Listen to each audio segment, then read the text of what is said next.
الحمدللہ رب العالمین والصلاة والسلام علی سید الانبیاء والمرسلین والصلاة والسلام علی آباء سید الانبیاء والمرسلین والصلاة والسلام علی امہات سید الانبیاء والمرسلین والصلاة والسلام علی اعمام سید الانبیاء والمرسلین لا سیما افضل البشر بعد الانبیاء بالقول الغالب خیر الناصرین سیدنا ابو طالب علیہ الصلاۃ والسلام وعلی آلہ واصحابہ واہل بیتہ وعترتہ وعشیرتہ اجمعین۔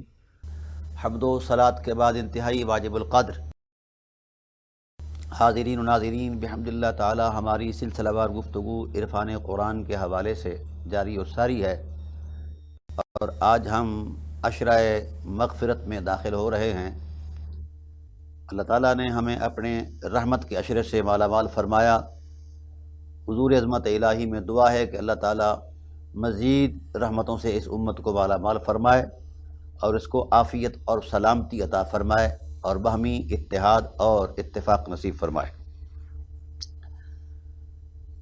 حضور سید عالم صلی اللہ علیہ وآلہ وسلم کا لایا ہوا دین دین فطرت ہے اور فطرت کا حسن ہے۔ تو آج چونکہ 11واں روزہ ہے اور ہم نے آغاز بھی 11ویں پارے سے کرنا ہے۔ 11ویں پارے کا کچھ حصہ سورہ براءت سے وابستہ ہے اور کچھ حصہ جو ہے اس کے آگے سورہ مقدسہ ہے۔ تاہم سورہ براءت کا جو خاص مضمون ہے وہ ایک خاص پس منظر رکھتا ہے۔ حضور نبی کریم صلی اللہ علیہ وآلہ وسلم کی ذات والا صفات نے کفار مکہ اور دیگر مقامی اقوام سے کچھ معاہدے کیے تھے امن عامہ کے لیے، اور ان معاہدوں کا مقصد یہ تھا کہ ٹھیک ہے دین مذہب مسلک ہر ایک کا اپنا رہے، لیکن انسانی اعتبار سے ایک دوسرے کا احترام، ایک دوسرے کے تشخص کو تسلیم کرنا اور امن قائم رکھنا جو ہے یہ ہر ایک طبقہ انسانیت کی ذمہ داری ہے۔ اس پر بڑے غور و خوض کے بعد اور بڑی ساری بصیرت کے بعد یہ فیصلے کیے گئے، طے ہو گئے معاملات۔ رسول اللہ صلی اللہ علیہ وسلم نے اس وقت کی اپنی امت کو یہ بات باور کرا دی کہ قیام امن کے لیے ہم نے جو معاہدے کیے ہیں ان کی پاسداری انتہائی ضروری ہے، اور آپ میں سے کسی کی شکایت نہ ملے کہ کسی نے جو طے کردہ معاملات ہیں معاہدے میں اس پر جو ہے کوئی رکھنا یا کوئی ایسی بات جو اسلام کی حرمت کے لیے شرمندگی کا باعث بنے۔ تو تمام اصحابہ کرام علیہم الرضوان ویسے ہی امن چاہتے تھے، تو انہوں نے کہا آمنا و صدقنا یا رسول اللہ، بالکل ٹھیک ہے۔ کچھ وقت گزرا، کفار مکہ نے اور یہود و نصارہ نے ان معاہدوں کے اندر رخنہ اندازی شروع کر دی۔ وہ کبھی کبھی کمین گاہوں میں چھپ جاتے اور مسلمانوں کو نقصان دیتے، پریشان کرتے، حتیٰ کہ قتل و غارت کے بھی کچھ واقعات ہوئے۔ تو ایسے حالات میں اللہ وحدہ لا شریک نے اپنے محبوب صلی اللہ علیہ وآلہ وسلم سے ارشاد فرمایا کہ میرے حبیب، آپ کی طرف سے تو معاہدے کی پاسداری بالکل ایک یقینی حقیقت ہے، اور آپ کے غلام جو ہیں اصحابہ کرام علیہم الرضوان انہوں نے بھی آپ صلی اللہ علیہ وسلم کی تعلیم کے مطابق اس معاہدے کو عمل جامہ پہنانے میں اپنا کردار دے دیا ہے، مگر اس کے برعکس جن لوگوں سے آپ نے معاہدے کیے ہیں وہ رخنہ اندازی کر رہے ہیں اور اسلام کو اور مسلمانوں کو اذیتیں دے رہے ہیں اور نقصان پہنچا رہے ہیں۔ یہ غزوہ تبوک سے حضور نبی کریم صلی اللہ علیہ وآلہ وسلم واپس آئے سن 9 ہجری کے اندر۔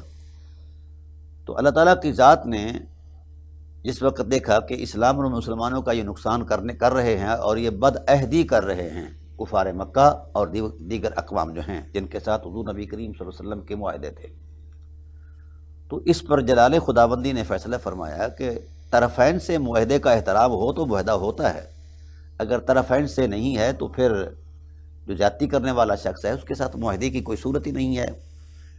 جب اس معاہد کے سامنے اگر جن سے وعدہ کیا گیا ہے، معاہدہ کیا گیا ہے، وہ قابل احترام نہیں تو یہ کیسے قابل احترام ہے؟ تو اس وقت اللہ تعالیٰ کی ذات والا صفات نے اپنے جلال کا اظہار فرمایا براۃ من اللہ و رسولہ، میرے حبیب آپ ایسے بد عہد لوگوں کے ساتھ کیا ہوا جو معاہدہ ہے، عہد و پیمان ہے، اس سے براءت کا اعلان کر دیں اور کل عدم قرار دینے اس معاہدے کو کہ اس کی کوئی حقیقت نہیں۔ اگر اسلام پر کفر حملہ آور ہوتا ہے تو اسلام حق دفاع میں کفر کے ساتھ نبرد آزما ہو سکتا ہے۔ تو ناظرین کرام، پوری صورت جو ہے 129 آیات پر مشتمل ہے۔ اس میں مختلف احوال بیان کیے گئے۔ ابتداءً تو اللہ تعالیٰ کی ذات نے اپنے جلال کا اظہار فرمایا۔ پورے قرآن کی جتنی صورتیں ہیں، ہر صورت کے آغاز میں بسم اللہ ضرور ہے۔ یہ اللہ تعالیٰ کی شان رحمانیت اور رحیمیت کا ایک اظہار ہے اور اس کی جناب سے ہے۔ بسم اللہ ویسے ہی رحمت کی چابی ہے، جنت کی چابی ہے، بہت بڑی عظمت والی چیز ہے۔ یہ واحد صورت ہے پورے قرآن میں کہ اس پر بسم اللہ نہیں آئی۔ اس کی وجہ یہ تھی کہ یہاں اللہ نے اپنے جلال کا اظہار فرمایا ہے، غضب کا اظہار فرمایا ہے، اور ان بد عہدوں کا محاسبہ کیا ہے جنہوں نے بد عہدی کی ہے۔ تو اللہ تعالیٰ کی ذات والا صفات نے بڑے خوبصورت انداز میں ارشاد فرمایا کہ میرے حبیب اعلان کر دیا جائے، براۃ من اللہ ورسولہ الی الذین عاہدتم من المشرکین فسیحوا فی الارض اربعۃ اشہر واعلموا انکم غیر معجز اللہ وان اللہ مخزی الکافرین۔ بد عہد جو کفار ہیں، اللہ تعالیٰ نے طے کر لیا ہے کہ ان کو رسوا کرے گا، اور وہ ہوئے۔ بد عہدی اصلاً رسوائی کا باعث ہے، یہ بات انتہائی قابل غور ہے، اور اس پر 129 آیات اس تصور میں بیان کی گئی ہیں۔ اور بد عہد کوئی ہو، چھوٹا ہو بڑا ہو، نیک ہو بد ہو، بد عہد ہوتا ہے۔ اس میں کسی کے منصب کا یہ احترام نہیں کہ وہ صاحب منصب ہے، صاحب کرامت ہے اور صاحب عظمت ہے، اور اس کو اس اعتبار سے بد عہدی کی اجازت ہے، یا اگر وہ بد عہد کر جائے تو پھر بھی وہ قابل احترام ہے، ایسا نہیں ہے۔ یہ شریعت غرہ، شریعت محمدیہ کے ضابطے کے ہی خلاف ہے۔ ان العہد کان مسئولا، قرآن کریم نے اس پر مواخذہ رکھا ہے کہ جو بد عہدی کرتا ہے اس پر مواخذہ ہوگا۔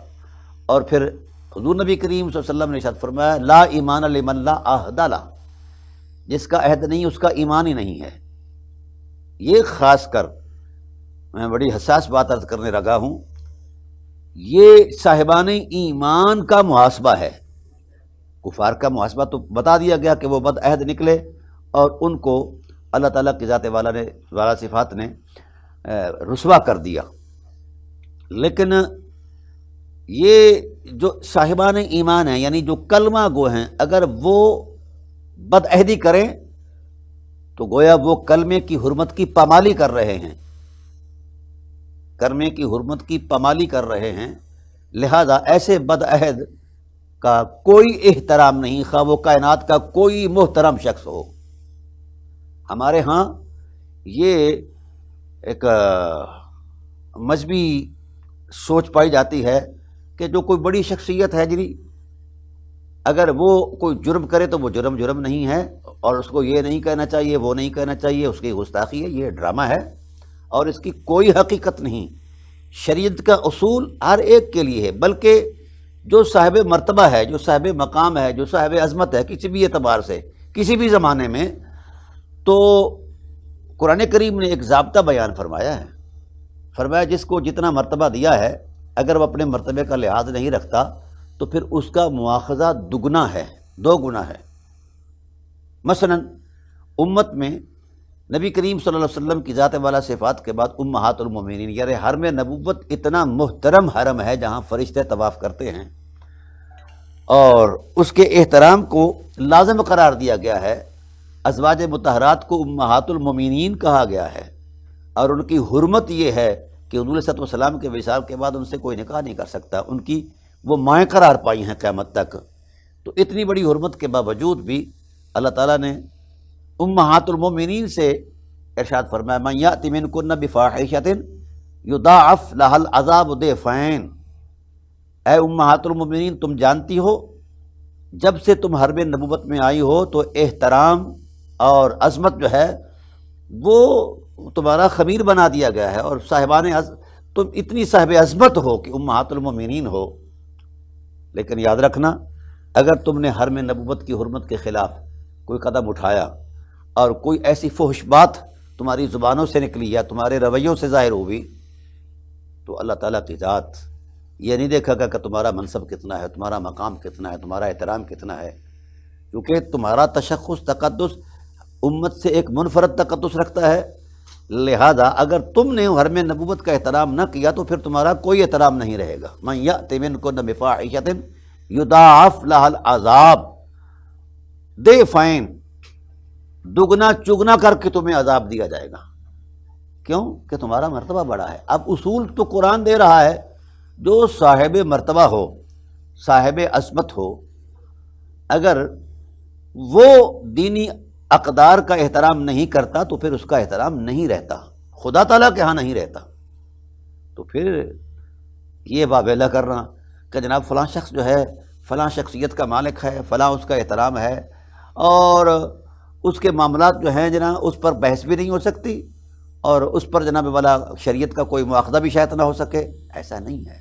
اصحاب رسول علیہم الرضوان سب سے پہلی جماعت ہے مسلمانوں کی، اسلام کی، تو جس وقت ان سے کوئی ایسے معاملات سرزد ہوتے تو شریعت مواخذہ کرتی۔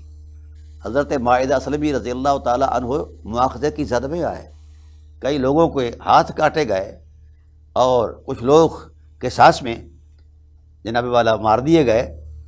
تو شریعت ایک نظام ہے، کسی مولانا صاحب کی ذہنی تراش خراش کا نام شریعت نہیں، وحدہ لا شریک کا دین ہے اور منزل من اللہ ہے۔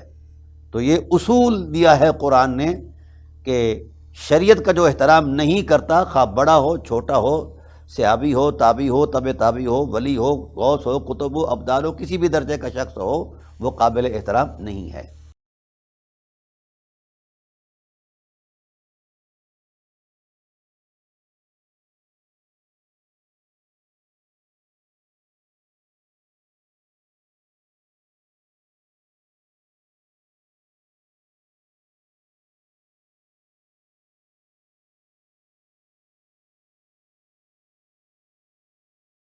اب قرآن نے بھی ایک ضابطہ دیا، وَإِن نَكَثُوا أَيْمَانَهُم مِّن بَعْدِ أَيْمَانِهِمْ، جنہوں نے عہد کو پامال کیا، وَإِن نَكَثُوا توڑ دیا، اگر کوئی عہد کو توڑے گا اس عہد کرنے کے بعد، اس کی پختگی کے بعد، وعدہ وعید کے بعد توڑے گا، وَإِن نَكَثُوا أَيْمَانَهُم مِّن بَعْدِ عَهْدِهِمْ وَطَعَنُوا فِي دِينِكُمْ، اور پھر وہ تمہارے دین میں طعن کرتا ہے، زبان درازی کرتا ہے، فَقَاتِلُوا أَئِمَّةَ الْكُفْرِ، پھر ایسے لوگ جو ہیں بڑے بڑے کفر کے جو امام ہیں ان کے ساتھ جنگ فرض ہو جاتی ہے۔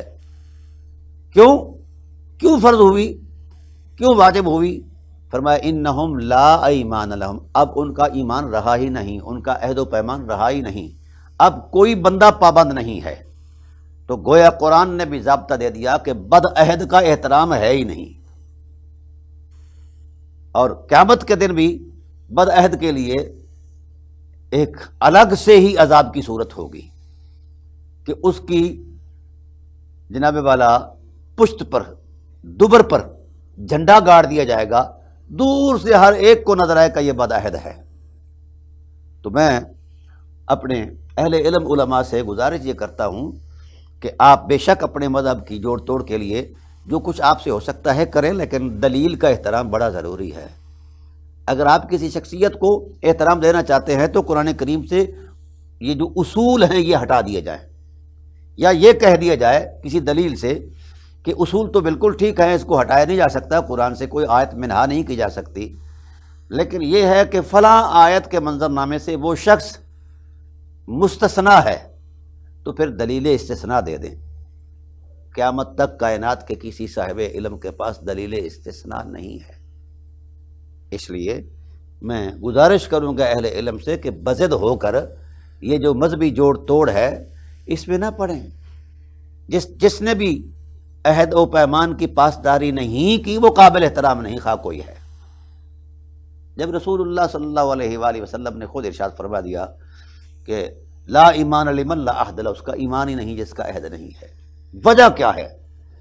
عہد و پیمان کی حرمت سے کائنات کا نظم قائم ہے۔ اگر یہ چیزیں نہ ہوں باہمی اعتماد ہی نہیں رہے گا، جب باہمی اعتماد نہیں رہے گا تو کائنات کا نظم کیسے چلے گا؟ انسانی سوسائٹی کیسے چلے گی؟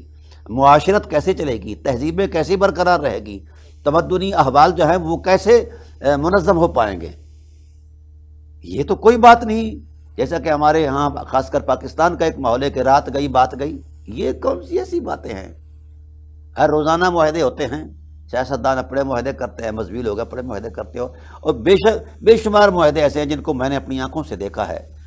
ہم نے بڑی اچھی ٹوپی بھی پہنی ہوتی ہے اور بڑا خوبصورت ڈریس بھی پہنا ہوتا ہے، گورنر ہاؤس کے اندر جا کر ہم ایک دوسرے کے ساتھ معاہدہ کرتے ہیں کہ ہم احترام کریں گے اور مذہبی افراتفری نہیں پھیلائیں گے، اور جو ہی ہم باہر نکلتے ہیں تو ایک دیوار پر دوسرا فرقہ لکھ دیتا ہے کہ یہ کافر ہے، دوسری اسی گورنر ہاؤس کی دیوار پر، یہ بھی نہیں باہر۔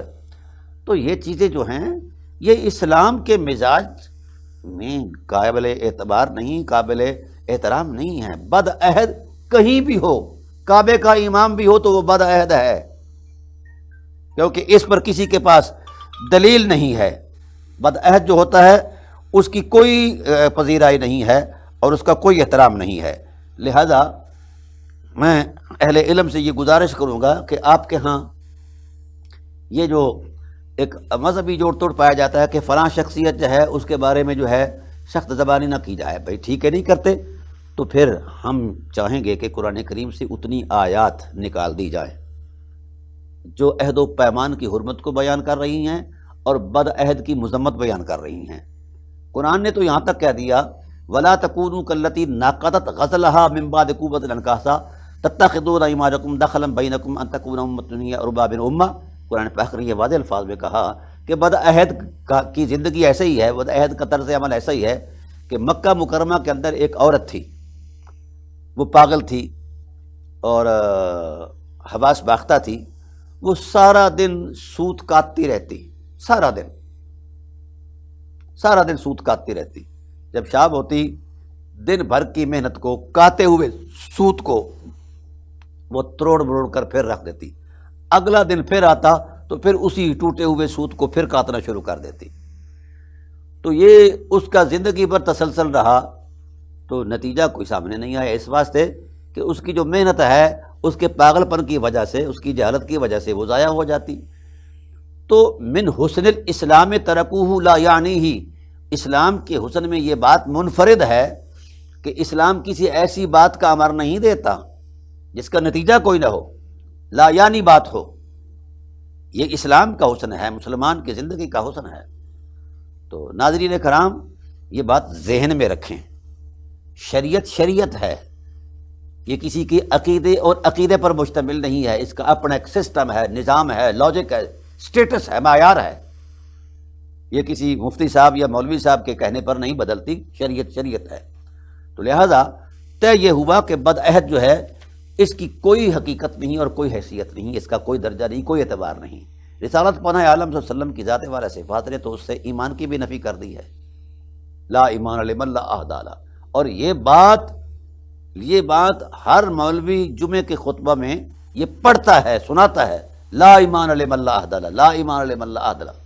تو پھر ہر خطبے کا یہ جملہ حسن ہے اور یہ حدیث کا یہ جملہ ہے، فرمان رسالت ہے، شریعت کی ایک دلیل ہے عظمت والی۔ تو پھر کیا خیال ہے، ہم جو اہل علم اپنے آپ کو کہتے ہیں تو کیا خیال ہے یہ شریعت ہم پر نہیں ہے؟ ہم شریعت سے الگ ہیں، کوئی اور دنیا ہے بھی شریعت لوگوں کے لیے ہے، جب وہ زد میں آئیں تو رگڑ دیے جائیں، جب کوئی مولوی صاحب جو ہے شریعت توڑتا ہے تو جناب والا اس کا مزاج بن جاتا ہے، نہ یہ مولانا ہیں، یہ بڑی شخصیت ہے، یہ مجدد ہے، یہ محدث ہیں، یہ فلاں ہیں۔ بھئی کائنات کا کوئی درجہ، یہ یاد رکھیں، قانون قدرت کے مطابق جو شخص شریعت کا احترام نہیں کرتا اس کا احترام نہیں رہتا۔ مجھے اس بات پر حیرت ہوتی ہے کہ ہم نے شریعت کا اپنا ہی طرز بنایا ہوا ہے۔ ایک آدمی قتل و غارت کی انتہا کر دیتا ہے، ایک قتل، من قتل نفسا بغیر نفس او فساد فی الارض فکأنما قتل الناس جمیعا، جو شخص ایک آدمی کو قتل کرتا ہے اس نے پوری انسانیت کو قتل کر دیا ہے، اتنا بڑا جرم ہے قتل۔ لیکن ہماری تاریخ میں ایسے ادوار بھی آئے جہاں 1,10,000 آدمی کو قتل کیا گیا۔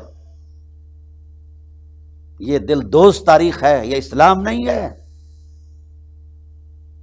لیکن آج نازنین احباب نے اس کو بھی اسلام کا روپ دے کر 1,10,000 آدمیوں کا قتل، جس میں 800 بیت الرضوان کے شہید ہوئے، اتنے مقتدر اور محسن اور محترم صحابی، اور 200 کے قریب جو ہے اہل بدر شہید مارے گئے، قتل کیے گئے، ان کی ازواج جو ہیں وہ بیوہ ہوئیں، اولادیں جو ہیں وہ یتیم ہوئی، ان کی جو مخدرات ہیں وہ بیچاری نعوذ باللہ من ذالک وہ جناب والا بیوہ ہوئیں، اور کتنا بڑا نقصان ہوا۔ اتنے بڑے نقصان پر بھی آج کا مفتی یہ کہہ رہا ہے کہ نہیں جناب، اس کا بھی ثواب مل رہا ہے قتل کرنے والے کو۔ یہ ڈرامہ ہے، دین نہیں ہے۔ اس لیے دین نصوص سے تلاش کی جائے۔ مولوی صاحب کے پاس کیا دین ہو سکتا ہے؟ مولوی صاحب تو آپ نصوص کو روند رہا ہے۔ کتنی نصوص ہیں جو ہم نے مذہبی افکار کی نظر کر کے روندی ہوئی ہیں۔ قرآن کی نص کچھ کہہ رہی ہے اور میرا مسئلہ کو کچھ ہے۔ تو اس طرح اگر دین کے ساتھ ہم کھلواڑ کریں گے تو امت رکھنا یہ ناممکن ہو جائے گا۔ اس لیے جہاں جس شخص نے، اور پھر یہ باتیں ہماری احادیث، تفاسیر، تاریخ، سیرت اور بہت سارے ذخائر کتب کے اندر یہ حقائق موجود ہیں، اور اہل علم نے، جو دیانتدار اہل علم تھے، انہوں نے حرف بحرف ان چیزوں کو لکھا ہے، درج کیا ہے، اس پر تبصرہ کیا ہے، اور اس پر اپنا جناب اللہ مائنڈ سیٹ دیا ہے کہ جناب اللہ یہ زیادتی ہے، یہ ظلم ہے، یہ بربریت ہے، یہ جور ہے۔ لیکن حیرت ہے، آج ہم اس جور اور ظلم کو، اس بربریت کو، اور اتنے بڑے نقصان کو ہم اجتہاد کا مرتبہ دے دیں تو یہ بڑی عجیب سی بات ہے۔ اجتہاد امت کی سہولت کے لیے اجازت ہے، اس کی امت کی بربادی میں اجتہاد نہیں ہوتا۔ جو شخص یہ کہے کہ یہ اجتہاد ہے، یہ بڑی عظمت ہے اور بڑی شان و شوکت ہے، اس کا ثواب مل رہا ہے۔ مجتہد اگر صحیح اجتہاد پر پہنچے تو اس کو 2 ثواب ہیں، اور اگر اجتہاد اس کا صحیح نہ ہو تو پھر اس کو 1 ثواب ہے۔ تو عالمی منظر نامے پر کیا جواب ہے مولانا صاحبان کے پاس؟ کہ جس دین کے اندر قتل کرنا ثواب ہے، اور وہ بھی کلمہ گو کو، مسلمان کو، صحابہ کو قتل کرنا۔ ویسے تو ہمارے ہاں صحابہ کی حرمت کے لیے بڑا سارا ایک ٹیمپریچر قائم کیا گیا، ہونا چاہیے کہ وہ حرمت مآب لوگ ہیں۔ صحابی کے خلاف سخت الفاظ بولنا قطعاً جرم ہے، ظلم ہے، بربریت ہے، پر صحابی کو قتل کرنا کیسا ہے؟ صحابی کو داڑھی سے پکڑ کر زمین پر پٹک دینا کیسا ہے؟ صحابہ کو گالیاں منبر نبوت پر دینا کیسا ہے؟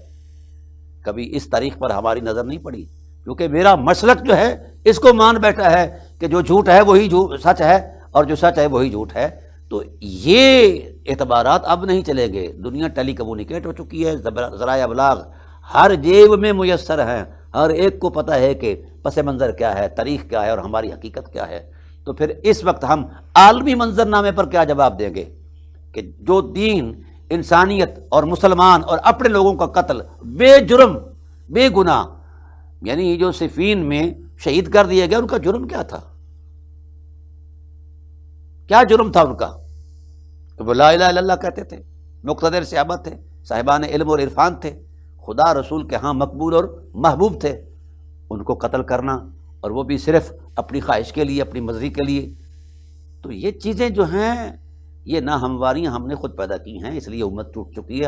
امت جس دن انصاف پر آ گئی، علماء، امت تو انصاف پر آنا چاہتی ہے لیکن علماء نہیں آنے دیتے، الا ماشاء اللہ۔ اچھے علماء کی قدموں کی خاک کو میں اپنی آنکھ کا سرما بنانا اپنی عزت سمجھتا ہوں، لیکن ہماری تاریخ بھیانک ہے، اور ہم اس بھیانک منظر نامے کو سند جواز مہیا کر کے یہ دکھانا چاہتے ہیں اس وقت کے کفار کو کہ جناب والا ہمارے مذہب میں اگر مسلمان کو قتل کر دیا جائے اور 1,10,000 یا 14,000 مسلمانوں کو قتل کیا جائے تو وہ ثواب کا مستحق ہے، وہ ثواب ہے۔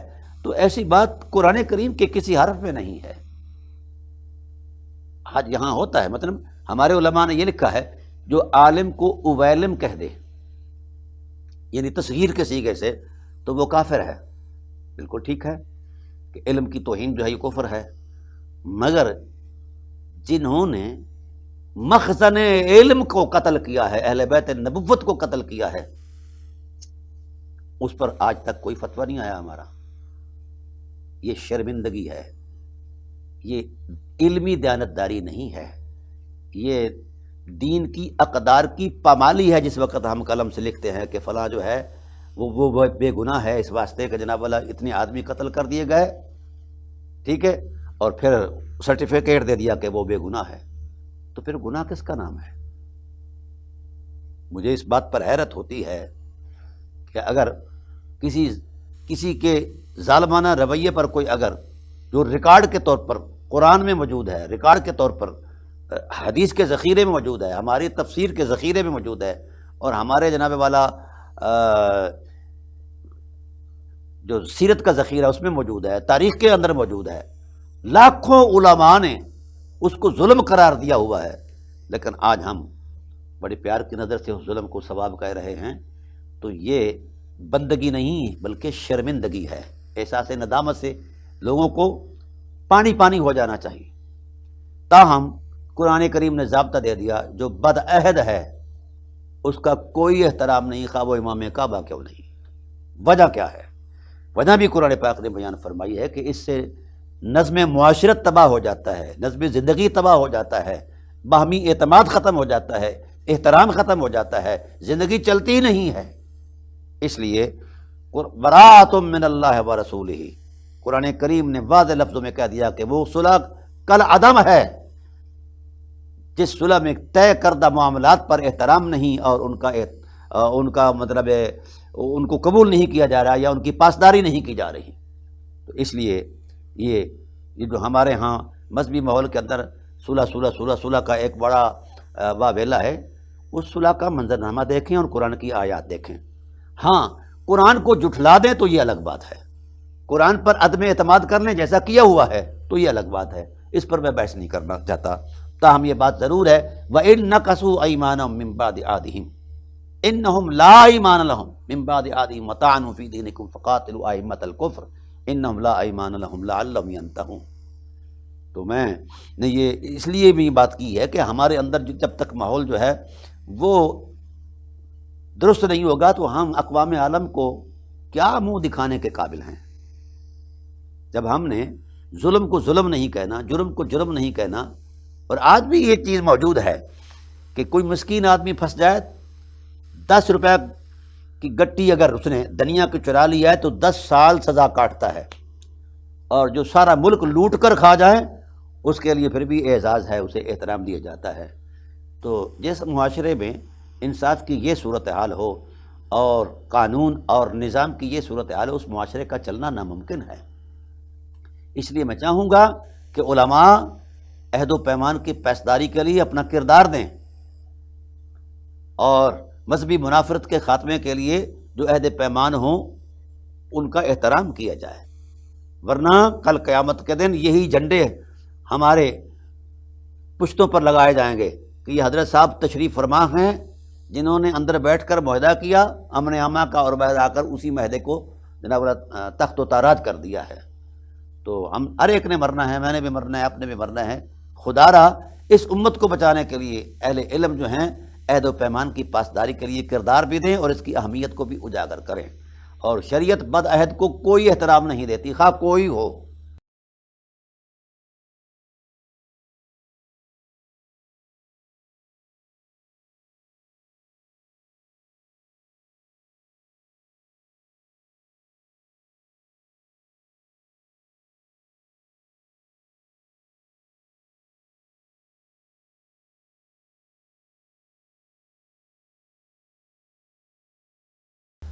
بہرحال پھر اس کے بعد اللہ وحدہ لا شریک نے فرمایا انما الصدقات للفقراء والمساکین والعاملین علیہا۔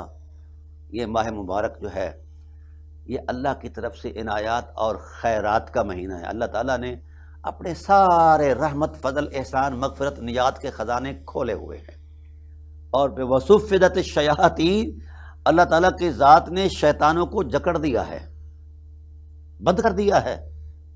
اس وقت ایک کھلا میدان ہے مسلم امہ کے لیے، اور اس وقت ایک خوبصورت ماحول ہے مسلم امہ کے لیے کہ وہ اپنے ماحول کو، اپنے کردار کو، اپنے اخلاق کو روزے کے نور میں ڈال کر روزے کو عادت نہ بنائیں بلکہ عبادت کی عظمت میں اسے لے آئیں۔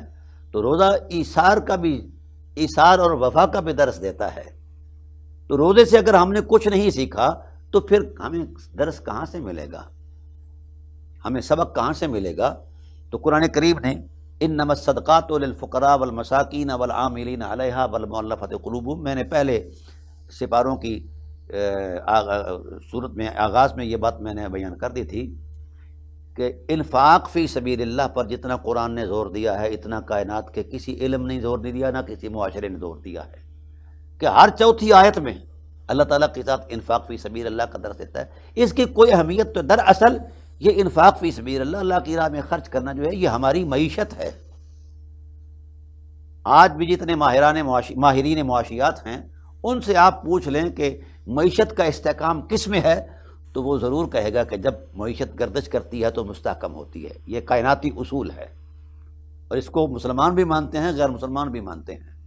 لیکن سبحان اللہ، اللہ تیرا شکر ہے تو نے ہمیشہ تو نے امت مصطفیٰ کو معیشت کا وہ نظم دے دیا ہے جس میں معیشت بھی مستحکم ہوتی ہے اور ہمارے اخلاق بھی سنورتے ہیں اور باہمی ہمدردی کی حرمت بھی پیدا ہوتی ہے اور اتفاق اور اتحاد کی نعمت بھی ملتی ہے، وحدت کا نور اور سرور بھی ملتا ہے۔ یہ کیا خوبصورت ہے کہ ہم اپنے بھائیوں کے ساتھ لین دین کر رہے ہیں اور اس میں جذبہ کیا ہے؟ کوئی خواہش نہیں، صرف امر الہی کی تعمیل ہے اور اللہ سے محبت کا ایک رشتہ ہے، اللہ کے احکام کی بجا آوری کی ایک حرمت ہے، تقدس ہے۔ تو اللہ تعالیٰ کی ذات والا صفات نے ارشاد فرمایا کہ یہ صدقات اور خیرات جو ہے مساکین، فقراء اور جو اس میں کام کرنے والے ہیں، صدقہ اور خیرات کو ایک نظم کے تحت، ہمارے ہاں چونکہ پاکستان میں شاید یہ انقا ہو چکا ہے، بنایا تو گیا تھا زکوٰۃ کا سسٹم، لیکن بڑی عجیب سی بات ہے کہ اس کو منظم طریقے سے اور مربوط طریقے سے اس کو نہیں چلایا گیا اور نہ اس پر کوئی توجہ دی جاتی ہے، بلکہ بعض واقعات تو ایسے شرمناک ہیں کہ جس کو زکوٰۃ کے مخزن کا خازن بنایا جاتا وہی سارا کچھ ہڑپ کر جاتا، اور وہ پہلے ایک چوتھے درجے کا ملازم تھا، جب زکوٰۃ کے مخزن کا خازن بنا، امین بنا، اس نے لوگوں کے مسکینوں کی زکوٰۃ کے پیسے کو غلط جگہ پر صرف کیا اور اپنا جناب کیٹل شیڈ بنا لیا، کوٹھی بنا لی، بنگلہ بنا لیا، گاڑی لے لی وغیرہ وغیرہ۔ تو جب جن قوموں کے اندر اس طرح کے رویے ہوں وہ قومیں قوم نہیں کہلانے کی حقدار، اور وہ ظلم کی انتہا ہے۔ تاہم اگر یہی زکوٰۃ کا نظام، اور میں پورے یقین سے کہتا ہوں الحمدللہ، اگر جس طرح حضرت یوسف علیہ السلام کی ذات والا صفات نے کہا تھا نا کہ مجھے خزائن دیے جائیں اور میں ان کی حفاظت کروں، اس کو صحیح دیانتداری کے ساتھ اس کو یوٹیلائز کروں اور اس کو تقسیم کروں، ڈیلیور کروں، تو پھر یہ قحط سالی محسوس نہیں ہوگی۔ یہ اگلے پاروں میں آئے گا انشاءاللہ العزیز۔ تو ایسے ہی آج امانت دار، اور لیکن ہوتا یہ ہے کہ گورنمنٹ جو ہے زید عمر بکر کو امانت دار سمجھ کے ہی جناب والا وہ بناتے ہیں، لیکن وہی امین جو ہیں وہی خائن بن جاتے ہیں، الا ماشاءاللہ اچھے لوگ چھوڑ کر۔ تاہم زکوٰۃ، صدقات اور خیرات خاص کر ماہ رمضان المبارک میں تو اللہ کے اخلاق میں اتر جانا چاہیے ہر مسلمان کو۔ یہ بھی تو آسمان کی آنکھ نے دیکھا ہے کہ جب مہاجرین ہجرت کر کے آئے، لٹے پٹے آئے، کوئی شے نہیں تھی ان کے پلے، تو انصار نے ان کے ساتھ کیا رویہ اختیار کیا، اور قرآن کریم نے انصار کے حرمت باب جذبوں کو اپنی آیت بنا دیا ہے۔ وَيُؤْثِرُونَ عَلَىٰ أَنفُسِهِمْ وَلَوْ كَانَ بِهِمْ خَصَاصَةٌ وَمَن يُوقَ شُحَّ نَفْسِهِ فَأُولَٰئِكَ هُمُ الْمُفْلِحُونَ۔ یہ قرآن کریم ایک ایسی تاریخی حقیقت سے پردہ اٹھا رہا ہے کہ جب مہاجرین آئے، اور انصار چونکہ کاشتکار تھے، مہاجرین تاجر تھے، تو مہاجرین کو کاشتکاری نہیں آتی تھی، انصار جو تھے وہ کاشتکار تھے، تو وہ کام نہیں چلا کچھ وقت کے لیے کیونکہ یہ جانتے نہیں تھے۔ اور ہمارے ہاں آج بھی ماحول یہ موجود ہے کہ کسی کی زمین ہوتی ہے تو دوسرا جو محنت کرتا ہے اس کو بھی اس سے بھی دیا جاتا ہے، اور صاحب زمین کو بھی، مطلب زمین کے مالک کو بھی دیا جاتا ہے، جس کو ہم مزارعت کہہ لیتے ہیں یا مزاربت کہہ لیں۔ تو اس وقت بھی ایسا ہوا تھا، لیکن چونکہ وہ کامیاب نہ ہو سکے مہاجرین، چونکہ ان کو زراعت سے نہ تو خاص، کیونکہ مکہ میں تو زراعت تھی نہیں، وہ تجارت پیشہ لوگ تھے، تو ان کو چونکہ اس کا اندازہ نہیں تھا، پتہ نہیں تھا کہ زراعت کیسے ہوتی ہے، تو جتنے انصار تھے یہ سب لوگ دربار رسالت میں کہا جہاں پناہ عالم صلی اللہ علیہ وسلم آپ کے غلام ہیں یہ، اور آپ کے ساتھ آئے ہیں، ہمیں ان کا ہزاروں احترام ہیں ان کے، لیکن یہ ان کو زراعت نہیں آتی۔ تو ہمارے ہاں رواج ہے کہ جس کی زمین ہوتی ہے اور جو اس میں مزارعت کرتا ہے تو وہ حصے دار ہوتا ہے، چونکہ ان کو کاشتکاری نہیں آتی، لہذا ایسا کریں کہ اپنی نبوی حرمت کی روشنی میں فیصلہ دے دیں، ہماری زمینوں کو ان کی ملکیت میں دے دیں، ہم ان کے مزارعہ بن کر، ان کے خادم بن کر ان کی زمینوں کی جو ہے دیکھ بھال بھی کریں گے، کاشتکاری بھی کریں گے۔ یہ ہے وہ جذبہ امتنان جس نے آج تک پوری انسانیت کو محو حیرت کر رکھا ہے، کہ اپنی ملکیت سے نکال کر ایک مہاجر کو دے کر کہنا کہ تم اس کے مالک بن جاؤ، اور بغیر معاوضے کے، پیسے بھی نہیں۔ یہ ہے اطمینان، احترام، یہ ہے دین، یہ ہے اسلام۔ آج تو ہم یتیموں کے حقوق کو چھیننا بھی اپنی عظمت سمجھتے ہیں۔ ان اصحاب رسول سے دین لیا جائے، پوچھا جائے کہ دین حقیقت میں کیا ہے، ٹھیک ہے؟ تو کہا یا رسول اللہ ہماری زمینیں ان کو الاٹ کر دیں، یہ الاٹی ہو جائے، اور ہم ان کے مزارعہ بن کر ان کی خدمت کریں گے، حصہ جو آئے گا وہ ان کا حصہ دیا جائے گا، ہم جتنی محنت کرتے ہیں ہم اپنا حصہ رکھ لیں گے، جیسے ہمارے ہاں رسم و رواج ہے۔ تو اللہ کی رحمت نے مسکرا کر فرمایا اپنی شایان شان کہ وَيُؤْثِرُونَ عَلَىٰ أَنفُسِهِمْ، کمال کے بندے ہیں یہ لوگ میرے محبوب، جنہوں نے اپنی ذات پر ان کو ترجیح ایسی دے دی ہے کہ اپنا سارا کچھ ان کو تفویض کر دیا ہے، اور خود ان کے خادم بن کر رہنا چاہتے ہیں۔ یہ ایثار اور وفا، یہ عظمت، یہ اسلام کے فطری نظام کا ایک حصہ ہے۔ کاش ہم ایسا نہ بھی کریں، کم از کم وہ حق وفی اموالہم حق للسائل والمحروم جو خدائے ذوالجلال نے سائل اور محروم کا حق ہمارے اموال میں رکھا ہے، کم از کم وہ تو ادا کریں۔ تو اس ادا کرنے سے اس انسانی معاشرے کے اندر، بالخصوص پاکستان کے اندر تو اس کی انتہائی ضرورت ہے، اہم اس کی اہمیت ہے، لیکن اس پر توجہ نہیں دی جا رہی۔ میں حکومت کے لوگوں کو بھی کہتا ہوں جو سمجھتے ہیں ان چیزوں کو، وہ پراپر طریقے سے اس کو ایک خاص نظم کے تحت اس کو ڈیولپ کریں اور اس پر فوکس رکھیں، تاکہ ہمیں بھیک نہ مانگنی پڑے۔ اور پھر یہاں تک اسلام نے کہہ دیا لا یسألون الناس الحافا، خاص کر ان لوگوں کا خیال کیا جائے جو لپٹ لپٹ کر سوال نہیں کرتے، ان کی عزت نفس اور وقار، ان کی سفید پوشی اور ان کا بھرم اتنا محترم ہے خدا کو کہ خدا ذوالجلال نے ترجیحاً فرمایا ان کے جا کر نظر پیش کرو، خدمت پیش کرو، اور کسی کو پتہ بھی نہ چلے۔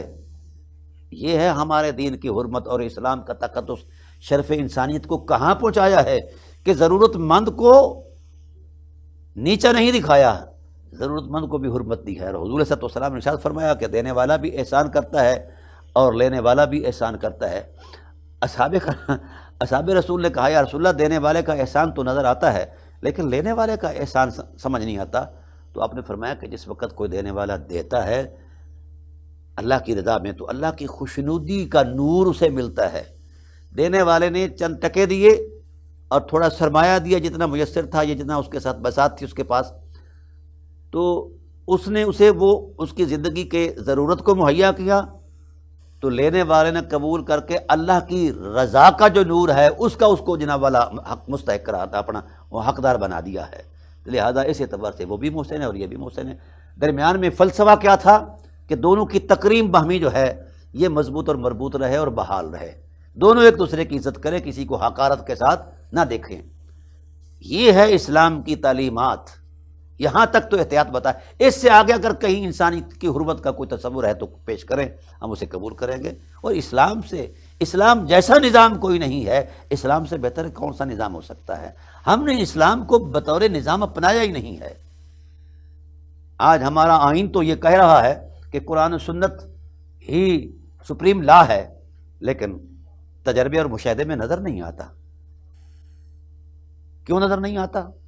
جو لوگ حقوق کو غصب کرنے کا شوق رکھتے ہیں وہ اسلام کے لیے رکاوٹ ہیں۔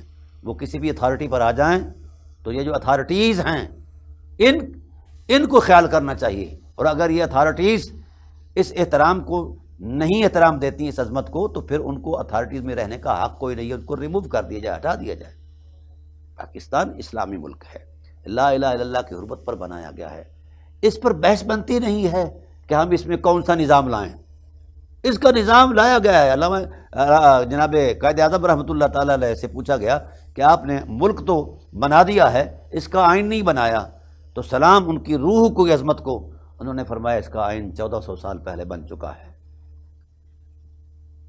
جس نوٹ کی کرنسی پر ان کی تصویر نہ ہو تو وہ نوٹ قابل قبول نہیں ہے۔ تو یہ کیا خیال ہے، قائد اعظم علیہ الرحمہ کا یہ جملہ کیوں نہیں قابل قبول؟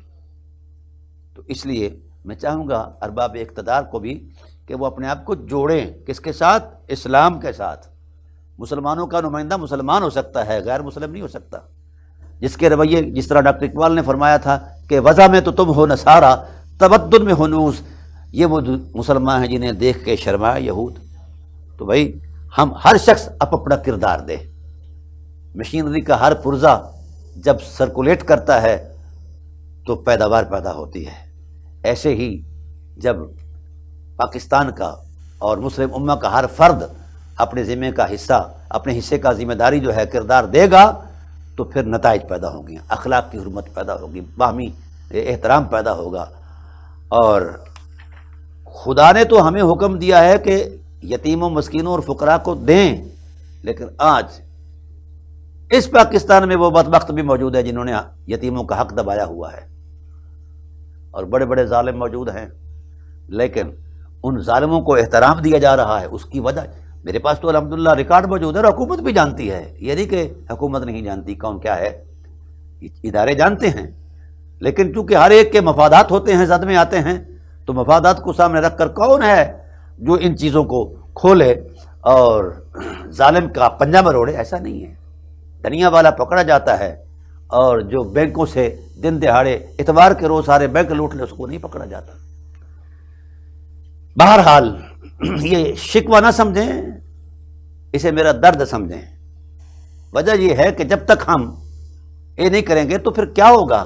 آخرت بھی گندی ہو جائے گی، قبر بھی گندی رہے گی، زندگی تو ویسے ہی شرمندگی کا باعث بنے گی۔ اس کے بعد اللہ تعالیٰ کی ذات والا صفات نے جو تعلیمات عطا فرمائی، انشاءاللہ اس کو اگلی نشست میں بیان کروں گا۔ وقت کے دامن میں اتنی گنجائش نہیں، میں اگلی نشست کے اندر انشاءاللہ اس کا بقیہ جو ہے بیان کروں گا۔ وما علینا الا البلاغ المبین۔